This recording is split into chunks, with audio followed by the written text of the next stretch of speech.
মধ্যাহ্ন বিরতির পর রানের চাকা বেশ দ্রুতই ঘোরাচ্ছিলেন মুরালি বিজয় আর চেতেশ্বর পূজারা। 178 রানের জুটি গড়েছিলেন তারা। অবশেষে মেহেদী হাসান মিরাজের বলে স্বস্তি ফিরেছে বাংলাদেশ শিবিরে। তার বলে মুশফিকুর রহিমকে ক্যাচ দিয়েছেন চেতেশ্বর পূজারা। আউট হওয়ার আগে করেছেন 83 রান। বিজয় পূজারা জুটি বেশ আগেই শেষ করে দেওয়ার সুযোগ এসেছিল বাংলাদেশের সামনে। বিজয়কে রান আউট করার সুযোগ পেয়েও কাজে লাগাতে পারেননি মিরাজ। তার করা 19তম ওভারের তৃতীয় বলটি স্কয়ার লেগের দিকে ঘুরিয়েছিলেন মুরালি বিজয়। স্কয়ার লেগের ড্রাইভ দিয়ে রান বাঁচান কামরুল ইসলাম।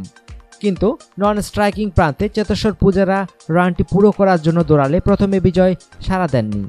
দুই ব্যাটসম্যানই ছিলেন একই প্রান্তে। পরে বিজয় নন স্ট্রাইকিং প্রান্তের দিকে দৌড় শুরু করেন।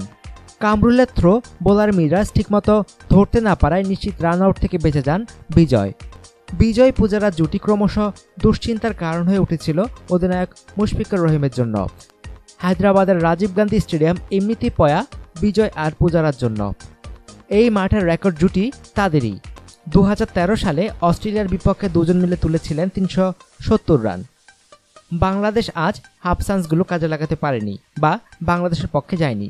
পূজারা স্লিপও একটি ক্যাচ দিয়েছিলেন, তবে সাকিবের জন্য সেই ক্যাচটা একটু কঠিনই ছিল। এর আগে মুশফিকও ড্রাইভ না দিয়ে তাকিয়ে থাকায় বেঁচে গিয়েছিলেন পূজারা। ম্যাচের প্রথম ঘন্টায় বাংলাদেশের পেসাররা দুর্দান্ত বোলিংই করেছিলেন। নিষ্প্রাণ উইকেটে সেটাই ছিল বোলারদের জন্য সেরা সুযোগ। দিনের শুরুটাও হয়েছিল দুর্দান্ত। তাসকিন আহমেদ ইনিংসের চতুর্থ বলে বোল্ড করেন ভারতীয় ওপেনার লোকেশ রাহুলকে।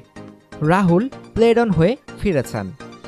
অনুগ্রহপূর্বক সংবাদটি শেয়ার করুন এবং খেলাধুলার সর্বশেষ খবর জানতে স্পোর্টস লাইট সাবস্ক্রাইব করে রাখুন। ধন্যবাদ।